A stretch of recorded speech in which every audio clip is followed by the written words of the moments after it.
uma pesquisa durante o ato pró-Bolsonaro aqui em São Paulo. Fizeram perguntas para quem estava ali pelas ruas participando. Uma das perguntas é: quem seria o melhor nome para substituir o ex-presidente nas eleições presidenciais de 2026? Porque Bolsonaro está inelegível por 8 anos, até que se prove o contrário, vai ali até meados de 2030, então foi feito o levantamento, feito pelo Monitor do Debate Político no Meio Digital, que é um projeto de pesquisa da Universidade de São Paulo, a USP. Vejamos aqui então o panorama. Olha só o que o pessoal respondeu na manifestação. E totalmente distanciado até da segunda colocada, hein? Tarcísio de Freitas aparece com 61% dos votos. Tarcísio, que estava inclusive no palanque, estava lá com Jair Bolsonaro. Michele Bolsonaro, que também estava. Mas é Tarcísio quem aparece ali como o melhor nome para concorrer ao Palácio do Planalto. Segundo nome mais citado, então, pelos pesquisados, é o nome da primeira-dama, a Michele Bolsonaro, aparecendo aqui, minha gente, ó, com 19% dos votos. Governador de Minas Gerais, Romeu Zema, também bem conectado a essa base bolsonarista, ele que é do Novo, teve 7%.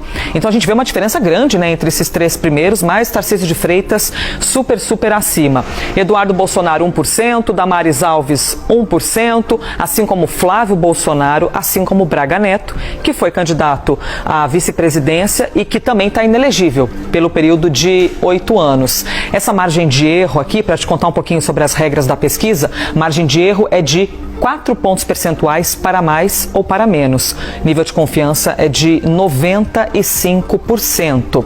Eu vou chamar aqui então para a conversa já a Débora e a Basília Rodrigues para a gente poder compreender esse cenário, né? São nomes que são muito conectados a essa base bolsonarista, também não haveria de ser o contrário, porque está falando sobre um possível substituto de Jair Bolsonaro. De que maneira, Basília, você avalia que estrategicamente as campanhas estão se preparando? E mais, Tarcísio toparia essa jogada? Olha, Elisa, quem quer sair como candidato da direita nas eleições de 2026, a presidência da República, com certeza foi nas manifestações deste domingo aí na Avenida Paulista, né? Eu fiz essa análise em outros jornais aqui da casa e repetindo no Live CNN, o nome que Bolsonaro vai apoiar nas eleições gerais, as próximas eleições que teremos para presidente da República, com certeza estava ali em cima do trio elétrico. Não à toa a pesquisa que a gente divulga para vocês agora na CNN traz o nome do Tarcísio, da ex-primeira-dama, Michele Bolsonaro, até do filho mais velho de Bolsonaro, o Flávio.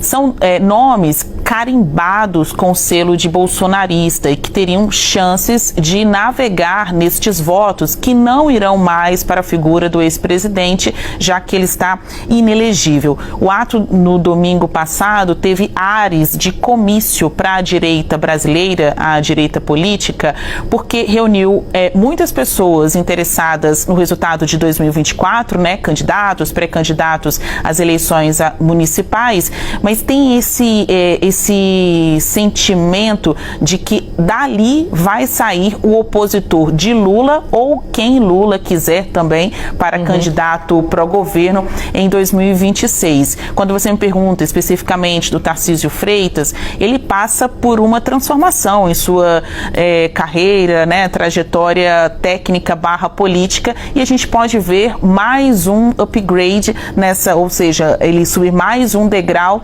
nestas transformações. Era um técnico muito bem avaliado entre os governos, ele que já esteve também do lado de quem cuida de propostas, uma questão mais técnica, administrativa em governos do PT, ele sempre foi muito bem avaliado, cuidava do programa de parcerias e investimentos, o PPI, na gestão do ex-presidente Temer, por exemplo. Ele não se via, nem ele mesmo, se via como um político, mas já no primeiro ano de governo de Jair Bolsonaro e Tarcísio como ministro de infraestrutura, esse clima, essa possível candidatura à presidência da República já era motivo de perguntas, né, para Tarcísio. Eu mesma já perguntei para ele se seria o caso de se lançar em alguma eleição. Ele falou que não tinha a menor possibilidade, mas chega 2022 e ele vira o quê? Governador de São Paulo, né, muito bem colocado nas urnas. Para virar presidente da República, é uma questão de construção de imagem, o que ele já está fazendo, de ter apoio, o que ele já está adquirindo, ainda mais associado à imagem do ex-presidente da República, e também uma questão de vontade. O Tarcísio Freitas tem dito que não tem vontade de se lançar hoje para a presidência da República, que o caminho natural seria tentar a reeleição ao Palácio dos Bandeirantes. Mas a gente não sabe o que vai acontecer até 2026. Ou vai que a mosca azul pica. E não tem jeito. Até que ponto o não é respeitado, né? Porque quando chega um grande líder, né, Débora, Basílio, e fala assim, olha, você é o candidato. Às vezes esse pessoal não tem nem muita capacidade de resistência, porque assim, ó, estamos focando as energias em você, aí vai aquela coisa, o Brasil depende de você, meu bem, 15 minutos de Brasil depende de você, capaz às vezes de convencer essas pessoas, né? Não tem jeito. O compromisso, racha, né? O compromisso com o povo. Ô Débora Bergamasco, desses nomes que a gente viu, você viu ali, em primeiro aparece Tarcísio, na sequência Michele Bolsonaro, aí um outro governador que também aparece, Romeu Zema, tem muita força, é um colégio eleitoral importante. Você consegue visualizar algum desses três nomes? Está ali mais uma vez a pesquisa aparecendo para vocês. Você consegue, Débora, visualizar um movimento assim potente para algum desses três nomes, por exemplo?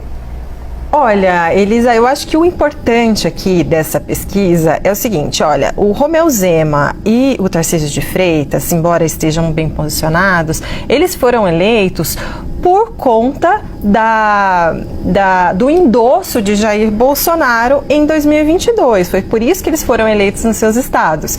Então, o que a gente pode depreender disso é o seguinte, vamos lembrar como é que foi em 2018, quando Lula estava inelegível. Até os 45 do segundo tempo, ele dizia que ele era o candidato, estava em pré-campanha e tudo mais.